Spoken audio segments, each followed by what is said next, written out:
nje kanjalo sesiyiqukumbele yokuqala iyure ngoku sikwamkela kweyesibini.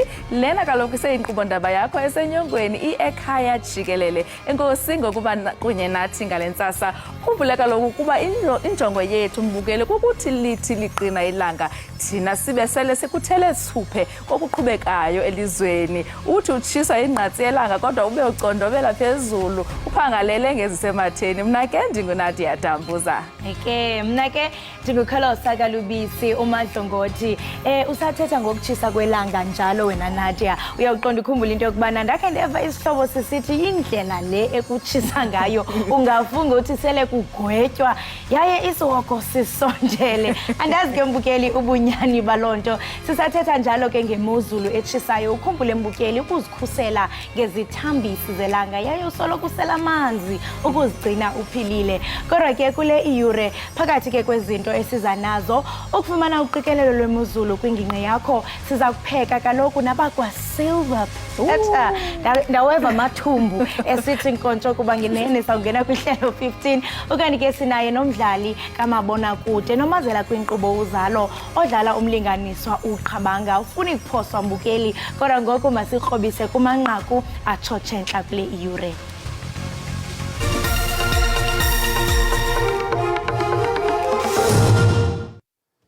Executive Authority, having consulted widely with the Executive Council and other stakeholders, I've advised the department to stop the hosting of South African Music Awards this year. Iphondo laKwaZulu-Natal irhoxisile ukusingathwa kweembasa zomculo zoMzantsi Afrika emva kodushe malunga nemali biza kuchithwa kulo msitho. I suppose the start is always a good thing. I would say the most important thing is to finish well. Kanti abemi boMzantsi Afrika bawujonge ngamehlo bomvu umdlalo wokugqibela wendebe yehlabathi yombhoxo xa ke iSpringboks zakube zikhuphana ubuntanga neNew Zealand eStade de France ngomgqibelo.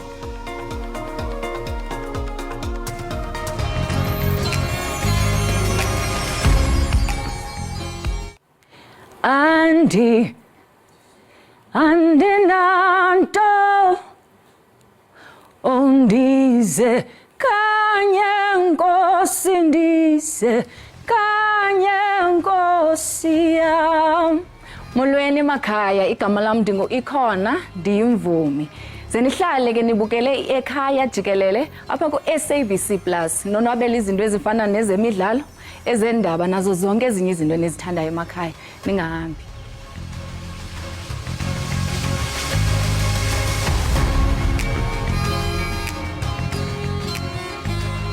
Ukanti ke ngaphambili siye sanika ingxelo yokuba isebe lophuhliso lwezoqoqosho KwaZulu-Natal alizosingatha imbasa zomculo zoMzantsi Afrika zalonyaka. Umbutho iDemocratic Alliance kunye neAction SA balukhabe ngawo omane uxhaso oluvela kurhulumente elizingumnyinge wezigidi ezingama-20 kulo msitho i-20 million rands ngentetho evakalayo. iAction SA yade yabhalela umongameli uCyril Ramaphosa icela ukuba angenelele. Ukuva banzi ngalomba siye sikhwebu nesithethu sesebe lophuhliso loqoqosho nokhenketho eKZN uNdaba Ezinhle Sibiya uphawuleke wenjenje.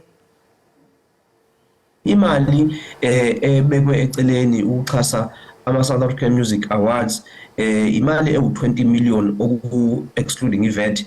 Imali le ezoxhasa ama-Summer Awards njengoba sazi ukuthi kusayinwe inkontileka yokuthi kusetshenziswane kule minyaka ezibe u3. Uhulumeni waKwaZulu-Natal kakhulukazi-ke umnyango lwezokuthuthukisa zomnotho unenqubo nje yokuthi ungenelele emkhakheni ehlukahlukene yezomnotho okuhlanganisa i-culture and creative industry. Kuyimbhadi-ke futhi-ke kuyishwa ukuthi-ke kukhona abezepolitiki abafana ne-Action SA no-Democratic Alliance abakhona ekuthenini akufanele amaciko ala KwaZulu-Natal asimame, akufanele ukuthi ezokuvakasha isimame, akufanele KwaZulu-Natal ithuthuke kwezomnotho, akufanele abantu bakwala KwaZulu-Natal bajabule bamukele ivakashi njengoba sazi ukuthi bezoba u-4,000 ivakashi ebizoqhamuka kuma-province ahlukahlukene. Ungqongqoshe-ke uSibonisa Duma uphinde wacacisa ukuthi-ke uzoqhubeka asebenzisana ne-recording industry of South Africa uqinisekisa ukuthi uyathuthukiswa umkhakha wezomculo nomkhakha wezongcebeleka. Ngaso sonke isikhathi kuyabhekwe kuhulumeni kubhekwe eminyangweni ehlukahlukene ukuthi imali zimi kanjani. Kwesinye isikhathi kuyatholakala ukuthi khona imali engeke izisebenze le ezogcina isibuyiselwe kuhulumeni kazwelonke. Ingakho ke kuye kwenziwe lento ekuthiwa environment kubheka ukuthi kususwe imali ngalaze iswe ngala. Okubalekile efayisi sicacisa ukuthi kungudukisa nje umphakathi ukwakha isithombe sokuthi kukhona ukuxhashazwa kwezimali, ukwakha isithombe sokuthi kukhona indlela engahambi kahle yokusetshenziswa kwezimali, kudicelela phansi nje isithunzi semboni yezokuvakasha, ukuphinde kuqanjwa amanga kuthiwe kusetshenziswa 28 million. Uyabona nje ukuthi la kwakhiwa isithombe sokukhankasa, kusetshenziswa amaciko, kusetshenziswa indlela yokuthi abantu bala KwaZulu-Natal nase-South Africa yonke baxovane. Ucimicimi uza kubuya namhlanje emva kwethuba elingangeveki lokungacinywa kombane.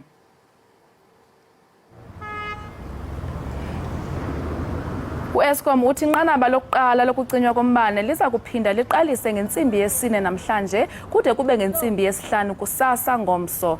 Iza kuphinda inqunyanyiswe kwakhona kude kube intsimbi yesine emva kwemini.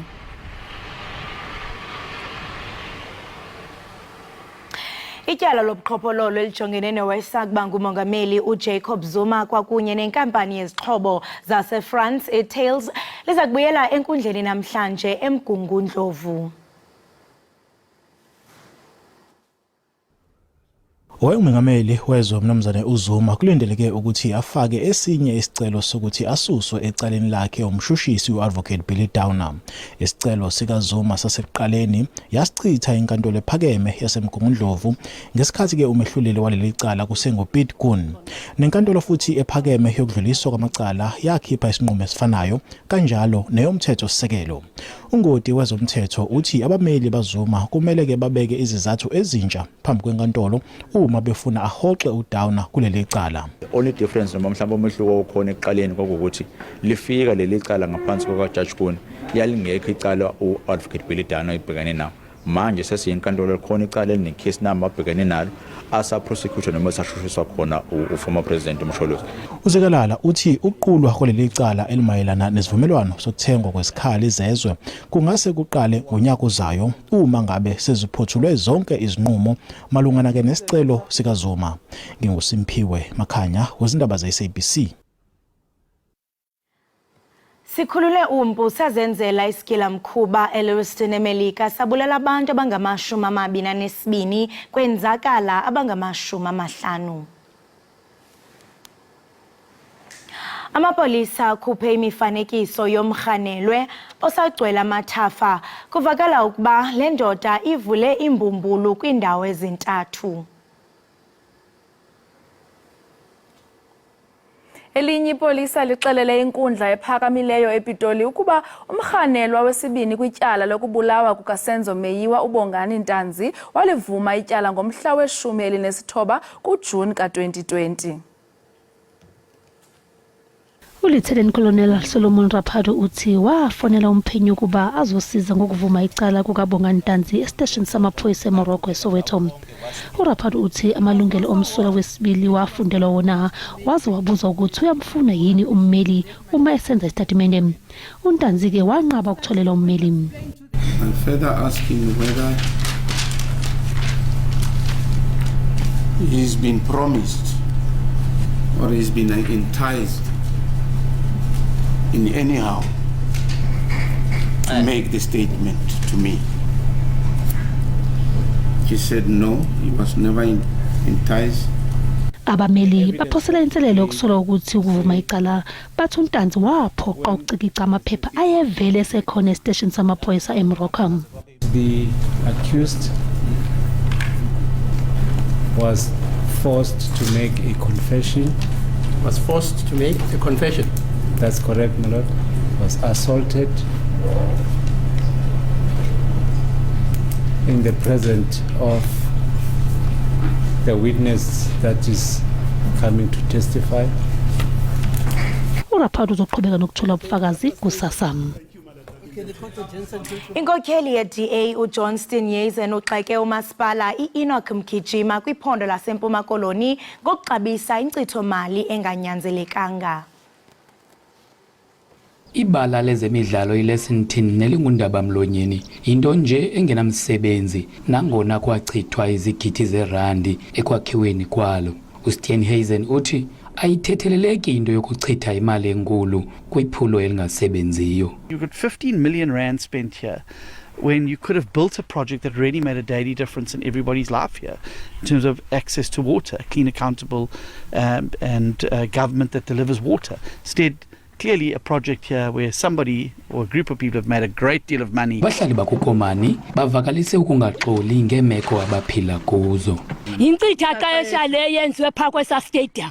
Benze nje imomishi yento engekhoyo ngoba ngesasilungiselelwe amanzi. Iinzame zokufumana iimpendulo kumasipala i-Enoch Mgijima ziwe phantsi ukanti isebe lentsebenziswano norhulumente weMpuma Koloni lachonga inkampani yamagqwetha ukuba iphande izityholo zokusetyenziswa gwenxa kwemali kweli phulo. Isebe lithi ingxelo yophando yagqitywa ze yanikwa lowo wayengumphathiswa uXolile Nqatha, kodwa ke ayikachazwa eluntwini. Ndingulubaba lodada kwiindaba ze-SABC kukomani.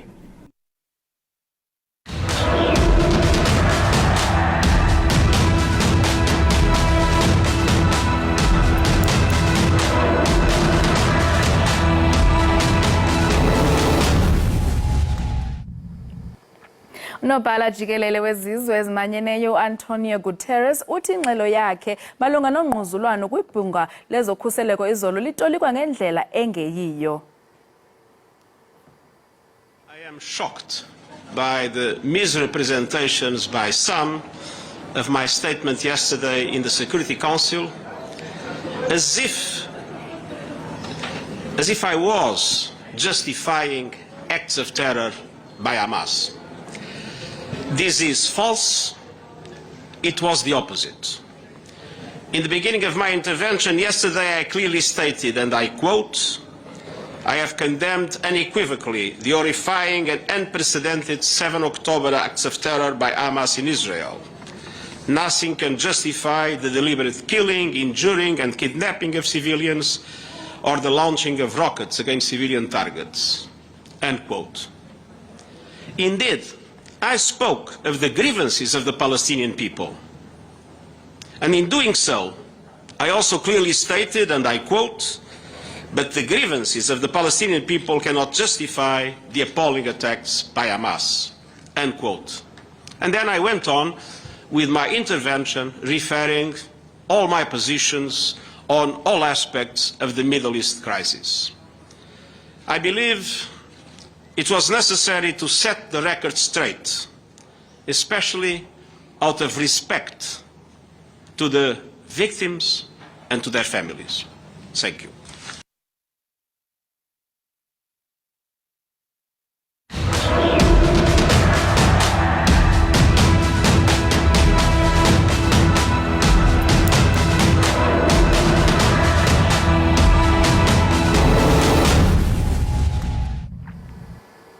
Kanti ke mbukeli kwezinye indawo kushushu kakhulu, kwezinye sibona izikhukhula, kwezinye ke kuyabanda. Phambi kokuba uphume ke endlini nalu uqikelelo lwemozulu oluqulunqwe kaloku ngabasasazi be-SABC.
Mbukelo usabukele Ekhaya Jikelele. Khumbula kaloku besitshilo eqaleni kwenkqubo basiniphathela ezihamba phambili. Nangoku ke sinayo i-celebrity yethu esiyazi kakhulu. Umdlali kamabonakude uSiyabonga Shibe usungule inkqubo yokufundisa nokuxhobisa ababhali bemidlalo kumabonakude abasakhasayo. Kuza kubakho inkampu eza kuthatha iintsuku ezisixhenxe ukuya kwiintsuku ezili-14. Ukhokhela abathabathi xaxheba ngamahlandnyuka kushishino lwefilimu.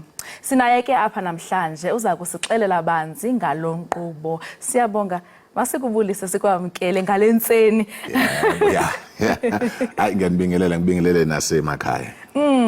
Masithethe ngale nkqubo. Before sithethe ngenkqubo kuqala, sikwazela kumabonakude kudala sakubona eziTVini zethu udlala imidlalo etshintsheneyo eyahlukeneyo. Kodwa sicela nje ukwazi ngawe wena nje siqu ngaphandle kwe-characters ozidlalileyo. Kanti ke mina nje ngingumfana nje wakhula wazalelwa eMlazi. Wakhulela khona eThekwini. Ngase ngiyahamba ngiyofundela yona lo mkhakha ngisemncane kakhulu ke ngena lo mkhakha ngangila ko 8 years nginentshisekelo. And then ngase ngiyahamba ngiyofunda ke esikoleni ngangena esikoleni ne-subject ye-drama. Wasuka lapho ngaya eNatal Technical ngaleso sikhathi manje sekuyi-DUT ke kusho ukuthi lapha sengirevela ne-age yami ukuthi ngingakanani ngiyofundela wona lo mkhakha engikubona. Mina nje ngingubaba wengane ezimbili. Yimi nje simple, collected and umuntu opassionate ngempela ke when it comes to la kule industry lo mkhakha lesibona. Siyayibona nepassion yakho ngoba ngokukuthiwa usungula inkqubo yokufundisa. Ngicabanga ukuthi lokho kubalekile ukuthi sikwenze ngoba nami uma ngabe ngisafunda e-tertiary ngangiyifuna lonto ukuthi uma ngabe sengiphuma e-tertiary kube khona ukuthi umuntu ozongicathuzisa kwezomkhakha lo uku-actor nezamafilimu. Ngibona ukuthi lokho into ebalekile ngoba ningi abantu abafunayo uku-act abafunayo uku-understanda ngendaba zamafilimu namadrama television kodwa uthola ukuthi ke abanazo indlela ukuthi lezo zinto zifezeke. Uthola ukuthi mhlambe nasemakhaya abanayo imali engako ukuthi ababafake ema-tertiary. So ngingena lapho ke mina ekuthenini ngikwazi ukuthi ngibalethe ngiba-train ngiba-coach. Mina I call it coaching because it's an interaction yabo so that they understand more about ukulontuza uku-actor, about ukudirector, ukubhala nokuproducer konke nje ngoba leyo nto I think kubalekile. Abantu abaningi basuke bebona ukuthi hayi no ngifuna mina ukuvela phambili ngibe i-actor akhohle ukuthi nasemumva kukhona o-cameraman, kukhona ama-director of photography, kukhona i-producing, kukhona ababhali. So ila ngena khona-ke ukuthi mina ngikwazi ukuthi ngibacacisele ukuthi kulo mkhakha kuningi okukhona nokwenzakalayo. Akupheli ngokuvela nje. Awupheli ngokuvela nje. Siyabonga kule nkqubo yakho uyabafundisa mhlambi ngezezimali because ii-actors ezininzi ziyezikhala into yobana sasebenza asafumana imali efanelekileyo kwaye abayazi uba yeyiphi kanye imali efanelekileyo. Mhlambi ndingathi ngesingesi they don't know their worth. Yes. Do you teach them izinto ezinjalo? Uyabona ngiyazama ngempela ukuthi leyo nto ngi-emphasize ukuthi wena njengomuntu nje obuzile la uzofunda uku-actor uzofunda ngamafilimu wena self you are a brand. So you must always protect that brand. Wazi ukuthi wena uyibusiness wena msalofu yabo ukuze leyo nto lezongena ezingqondweni zabantu.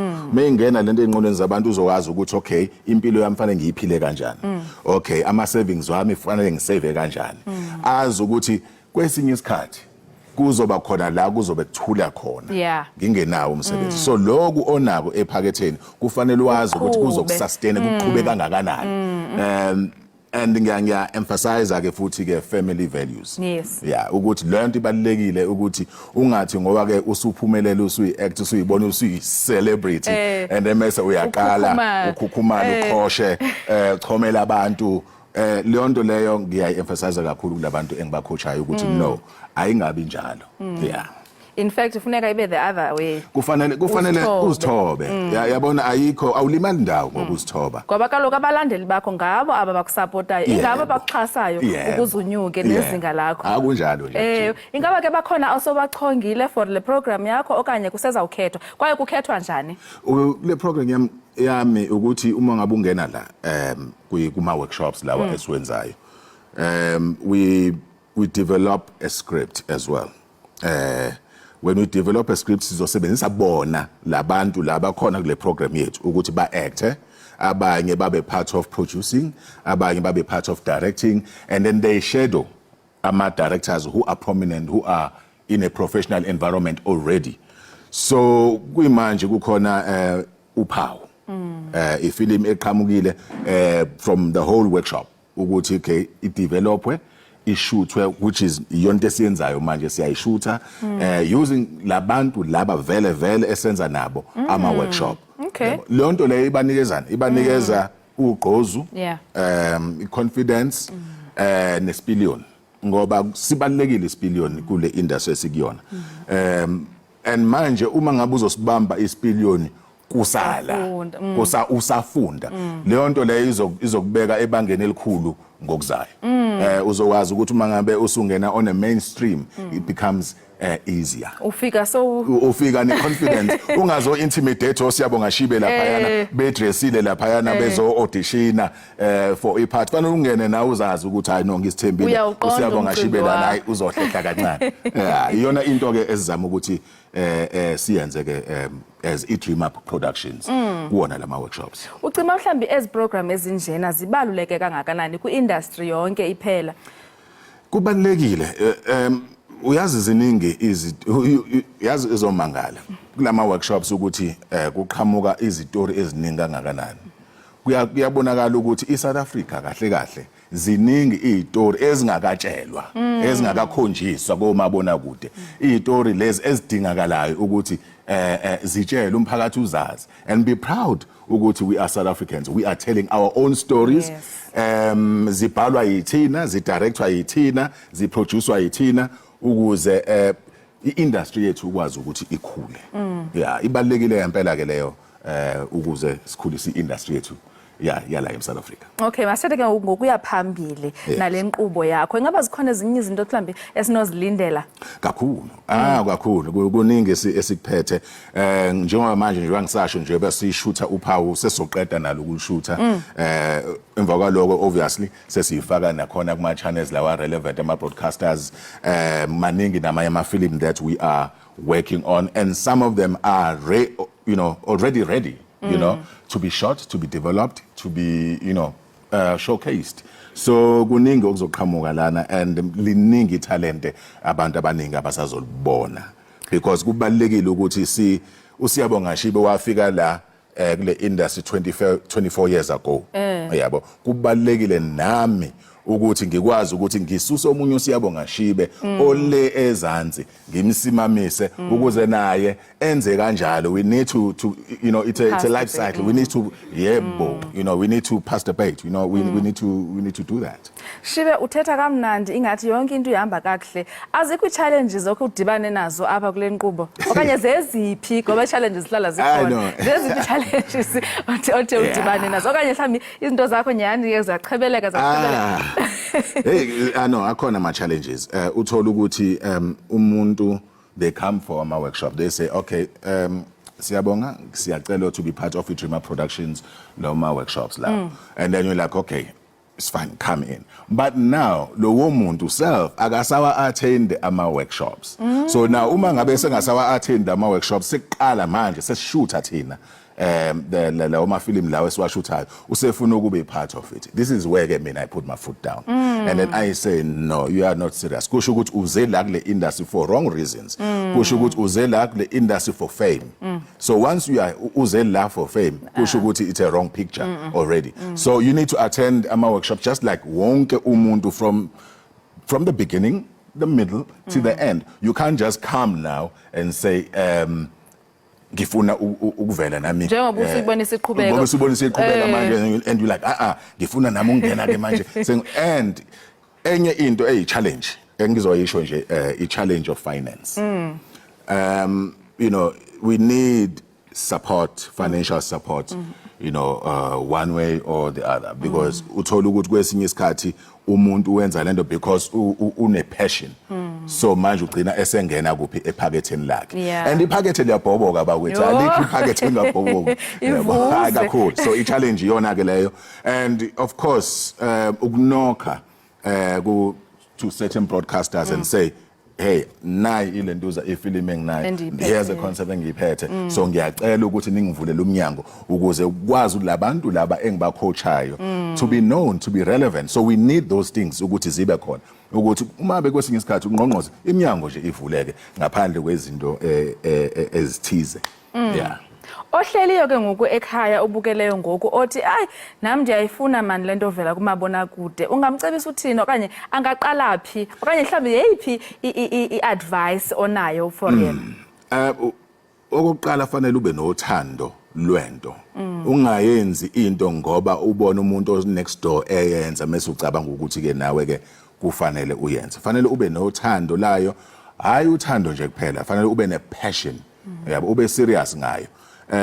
Uyifunde. Abantu abaningi basuke badideke ngokuthi uma besikhuluma thina ukuthi you need to go to school, we not asikhulumi nje kuphela ngama tertiary institutions, yabo, ngoba kukhona ama community theaters, you know, kufanele wena usihlanganise nalabo bantu, uzitraine wena, so that you will know your mindset uma ngabe ngempela inentshisekelo ukuthi ingene kule industry, then uzokwazi ukuthi ucope rather than ukuthi ungene le industry la njengoba ngishilo ekuqaleni for fame.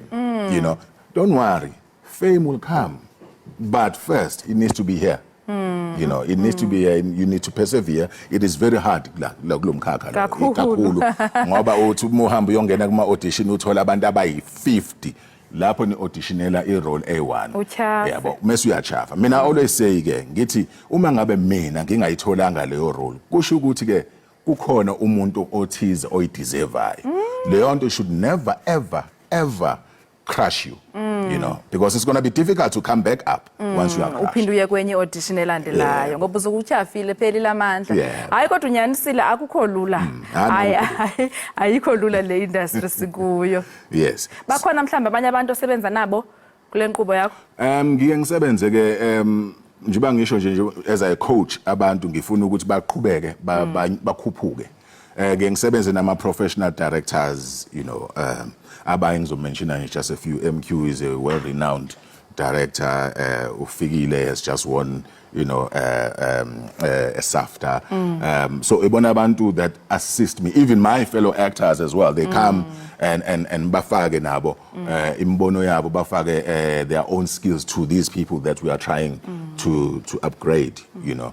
Kanti kulula nje thina, you know, angazi noma ke inamba ngayishiya nje, inamba ethi 063 018 2007.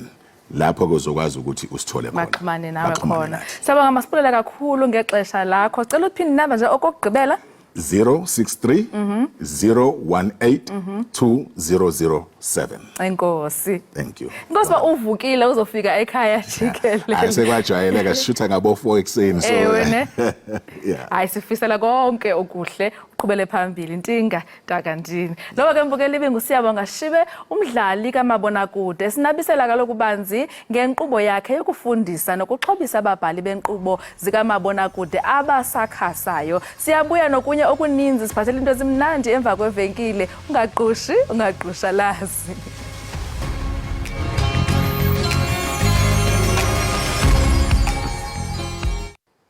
Enkosi ngokuhlala nathi nisasibukele apha ekhaya Jikelele. Kanti ngokumbukeli singena kwisiqendu esisithandayo sonke apha ekhaya Jikelele. Nawe mbukeli ewe kaloku yizibondiwe. Kanti ke isilver platter licebo elize nabantu abatsha kuquka umseki walo uSiyabonga phakathi neyinzalelwane yase Lady Smith kwiphondo laKwaZulu Natal nokholele ke pha eAlexandra. Kanti ke yena unokhanya Sithole yena uzalelwe eGoli waze wakhulela eHillbrow.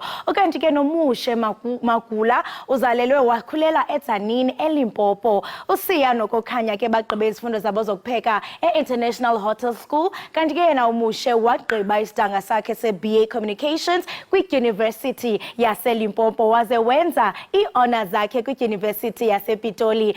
Esizithathu ke sinoxanduva oluhlukileyo kule nkampani. Usiya nokukhanya bona bajonge indlela ukutya okulungiswa ngayo. Ukuva ke ngakumbi balapha e-studio kwaye baza kuvelisa iziqhamo eziliqela ngaphakathi kwinkampani. Umushe yena ke ugxile kwinkampani nendlela enxibelelana ngayo nabo incedisa nabo ngaphandle. Balapha ke namhlanje e-studio ukusibonisa uhlobo lokutya abakwenzayo. Masinibulise sinamtyele Ekhaya Jikelele. Sibambe ngazibini ngokuba niye nathatha ithuba lokuba nabelana nathi namhlanje.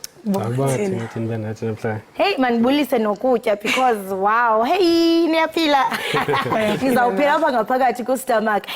Chef Mushe ndifuna uqala ngawe because ndiyabona into yokubana niyikhombo emnandi. Kukho i-KZN, kukho iGauteng, kukho iLimpopo. Ungathi mhlawumbe this is your secret to success apho sinamaphondo hlukileyo? Good choice of a word, the secret to success, you know, because it helps us. Each of us has grew up in a different community, right? Yeah.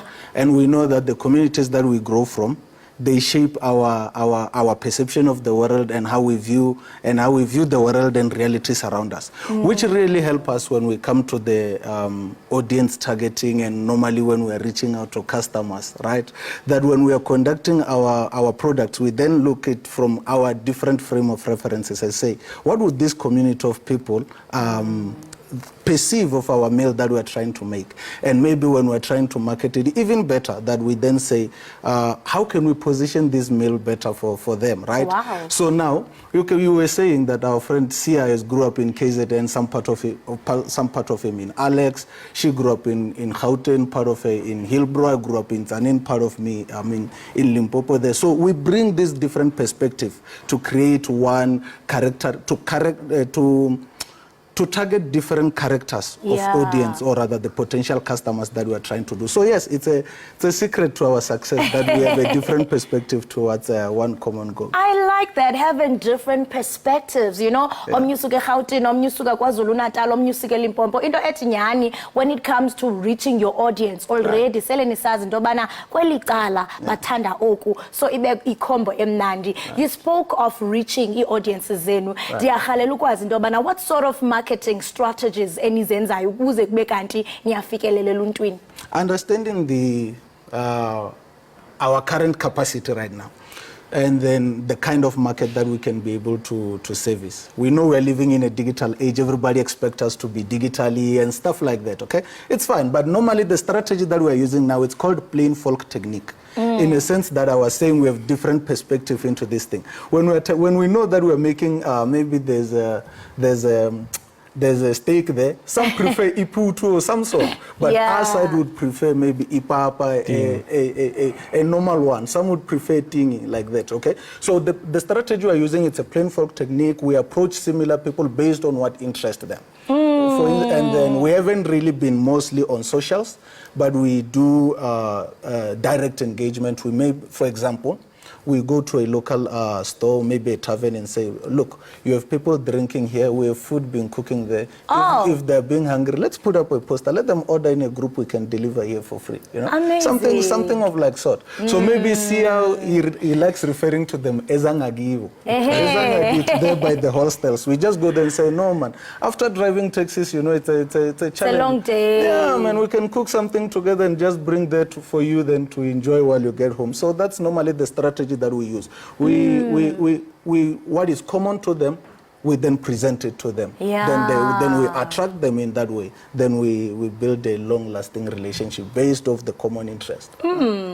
And then ndiyayithanda le nto itshoyo because I mean uthi into yobana nenza direct marketing and ngoku sikwelinye ixesha le-social media, but abanye abantu they still prefer, especially endawo zikhankanyayo hostela bona social media banawo, so xa niqonkqoza nisithi hayibo naku kwenzeka nantsi inyama and ikhona into eshotayo apha kuni e-Eastern Cape ayikho apha, ingathi nam ndizawungena and ndiyayithanda ngoba ivele yangqamana ngqo le nyama kuba phana sibaninzi pha enyameni and ndifuna ukuza kuwe chef Sia njengoko ekhankanyile into yokubana nenza u-direct marketing and already ndithe xa ndibona ukutya amehlo wam seyigqibile atya because kuya-appetizer kuyahlihlizela. Ndifuna uqonda into yobana njengokuba ninale ndawo yokutyela, how big is your demand?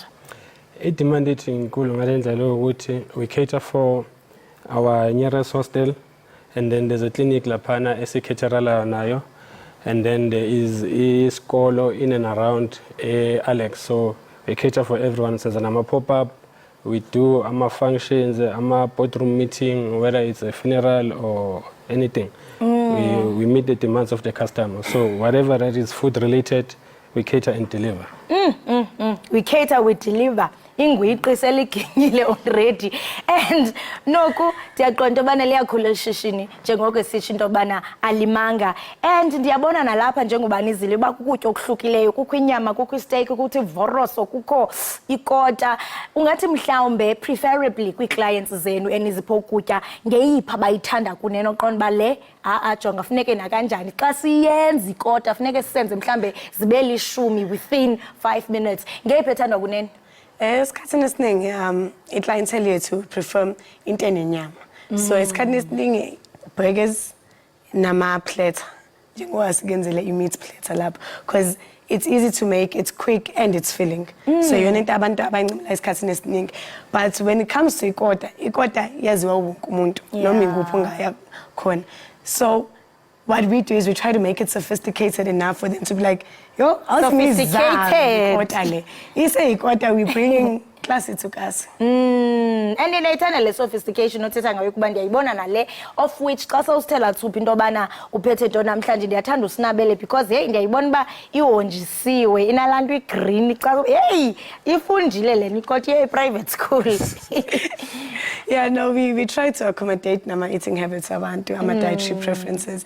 So ikota yethu namhlanje, it's got lettuce at the bottom with toasted bread, and then we have some chakalaka, traditional style. Yeah, we're keeping it gassy. Safagama chips, izambane is a must always. Bring a few patties, ibegen, cheese ganjalo, sifake iqanda, top it up with evo, and then close it off with the toasted slice. And siyaqonda bana ukutya okunje okubambejembeje kube ngathi kuba namafutha kuba neza high health risk. Nenza njani uqinisekisa into bana as much as kuyikota nizawuxuba izinto ezahlukileyo but also ikhona la element ebalulekileyo apho nizawukwazi into bana nifake izakhamzimba njengoko ndibona into bana kukhona the greens, your avos zikhona.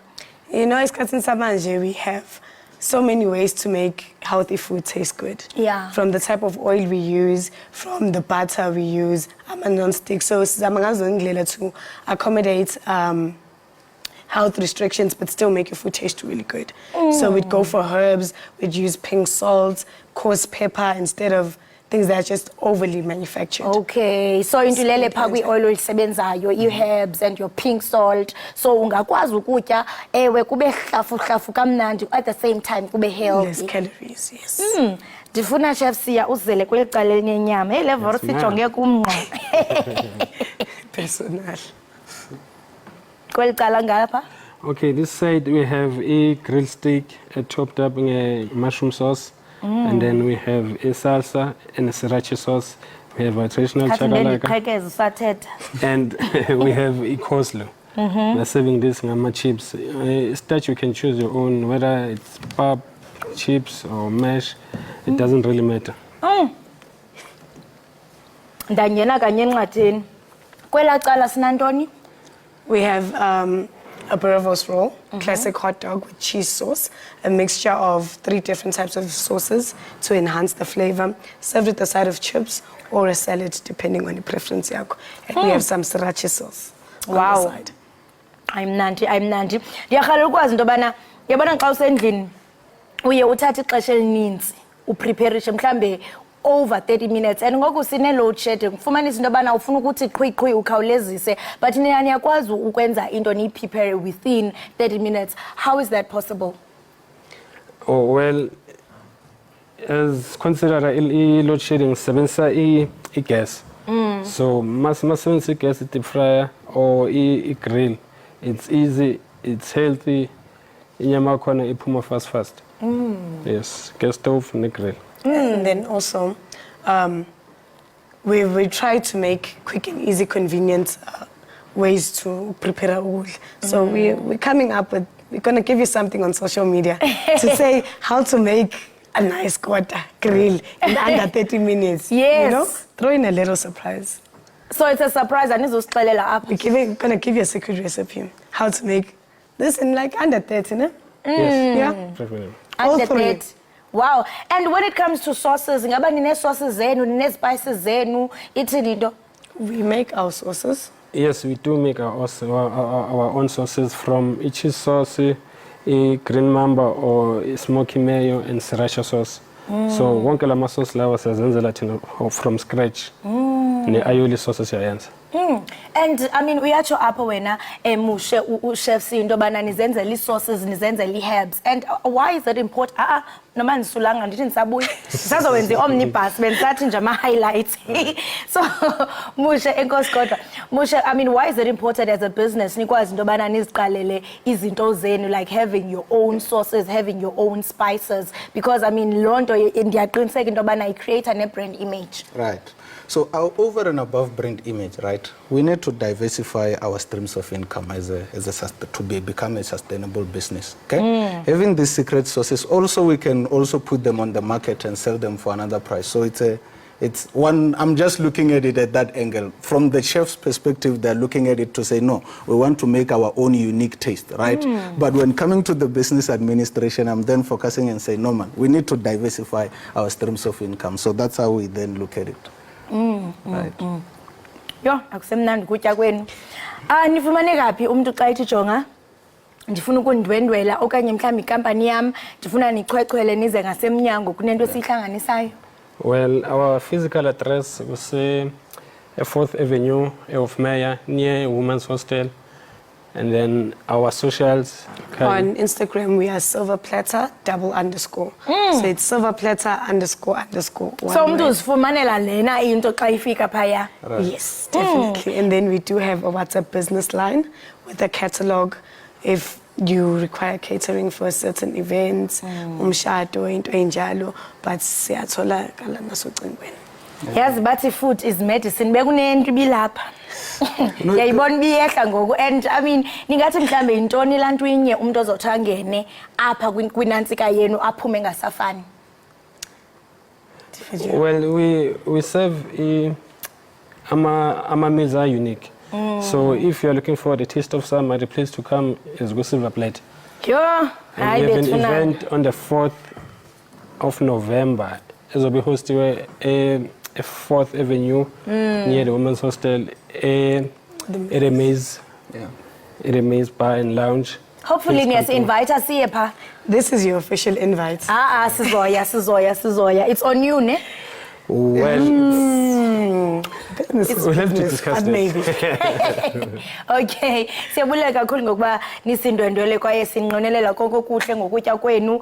Hey, okuginyisa ingwiqu. Umuntu esajonge ngamehlo seletyile, and ayithanda kakhulu nalento bana enisuka kwindawo ezahlukileyo. Ingakumbi ke ningabantu abatsha niziqalela into yenu. Siyathemba into kubana izifiso eninazo. Kwaye ndiyarhalela ukwazi into bana mhlambe kwi-future projects eninazo. Ingaba niyathanda into bana nise i-brand yenu internationally? That's the idea, because you know one thing about in SA, we've got very unique food, and it's culturally diverse. Because with hot dogs, certain provinces prefer hot dogs. Yeah. The meat platter reminds certain people of home. Ikota reminds certain people of Ekhaya. So that's what we're trying to bring when we diversify different cultures, but still make it so South African, but sophisticated enough to be international and 5-star. So that's the plan. So yeah, speaking of heading to international, but our plan to do that, normally we were during tourism festives, we do invite different stakeholders, right? Yeah. Like we said, we do food pop-ups, so we can look, okay, there's festive coming up, which hotspot, where can we target people from abroad or maybe from other different countries? Then we present our meals to them, and if they like it, we know even when they go abroad, they'll follow us on socials and say, there's this bunch of young people in South Africa, they're making good meals. Yeah. So that's how we do it, and we hopefully, once we solidify our market, then we can do that. Yes, from Ekhaya to the world. From Ekhaya to the world. Siyabulela kakhulu kwaye sinqonelela konke kuhle nokuba nisindwendwele apha ezibondiwe ngenene niye nazibonda hayi kuhle siyavuma enkosi kakhulu. Right, imbukeli Ekhaya Jikelele abo kaloku besincokola nabo nguye uChef Mushe ekhona kaloku not uChef Mushe kodwa uSiya unokhanya basuka pha kaloku eSilver Platter Restaurant besimnandisela mbukeli uyanibona into bana ndisaphethele inqathe dinelishwa ke kulilishwa mbukeli apha ekhaya kuba wena nje uzazityela ngamehlo thina sabe siqhuba apha estudio masithi qhwi siyobhatala amatyala ungayindawo siyabuya.